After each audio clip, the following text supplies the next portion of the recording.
Kalighat tram ডিপোর পাশ দিয়ে যদি যান তাহলে ট্রাম ডিপোর পাশে এই চার্চটা আপনি দেখতে পাবেন। কাছে যদি যান তাহলে দেখতে পাবেন মিউনিসিপ্যালিটির বোর্ডে লেখা রয়েছে Greek orthodox church.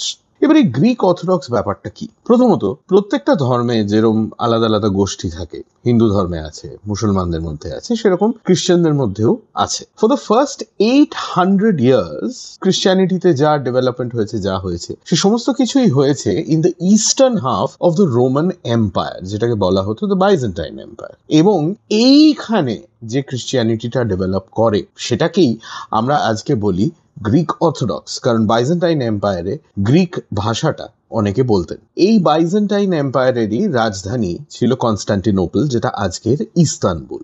Eventually, of course, the Byzantine Empire falls under Sultan Mehmed II.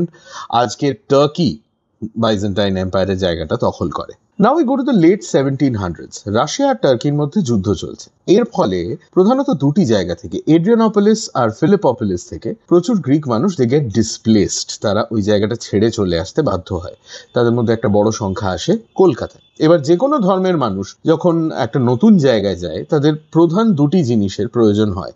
এক হচ্ছে তাদের কমিউনিটির লোকজন মারা গেলে তাদের কি ব্যবস্থা করা হবে, আর দ্বিতীয় হচ্ছে পুজোটা হবে কোথায়। তো এই যে গ্রিকরা ডিসপ্লেসড হলেন যুদ্ধের ফলে, তাদের একটা বড় সংখ্যা কলকাতায় যে এলেন, তারা কলকাতায় একটি গ্রিক অর্থোডক্স চার্চ প্রথম এস্টাবলিশ করেন ইন 1752 ক্যানিং স্ট্রিটের কাছে, মুরগিঘাটা বলে যে এলাকাটা, সেখানে। তারপরে 1781-এ 1781 সালে নর্থ কলকাতার আমরাতলায় আরেকটি গ্রিক অর্থোডক্স চার্চ তৈরি হয়। কিন্তু ইভেন্চুয়ালি এই সবকটা চার্চই বন্ধ হয়ে যায়, শিফট করে, এবং ফাইনালি ইন 1924 কালীঘাটের এই গ্রিক অর্থোডক্স চার্চের ভিত্তিপ্রস্তর স্থাপন হয়। 1925 সালে প্রথমবার এখানে মাস হয়। কাজেই বিল্ডিংটা দেখতে খুব পুরনো মনে হলেও এটা কিন্তু অ্যাকচুয়ালি খুব একটা পুরনো নয়। ভেতরে যদি ঢোকেন, অসম্ভব সুন্দর একটা চার্চ, দেখতেই পাচ্ছেন, দুর্দান্ত ঝাড় লন্ঠন ফন্টন রয়েছে, দারুণ দেখতে। কিন্তু আনফর্চুনেটলি কলকাতায় গ্রিক আর কেউ এখন সেই অর্থে বাকি নেই। একজন সিস্টার বোধহয় আছেন, তবে চার্চটি এখনো অ্যাক্টিভ,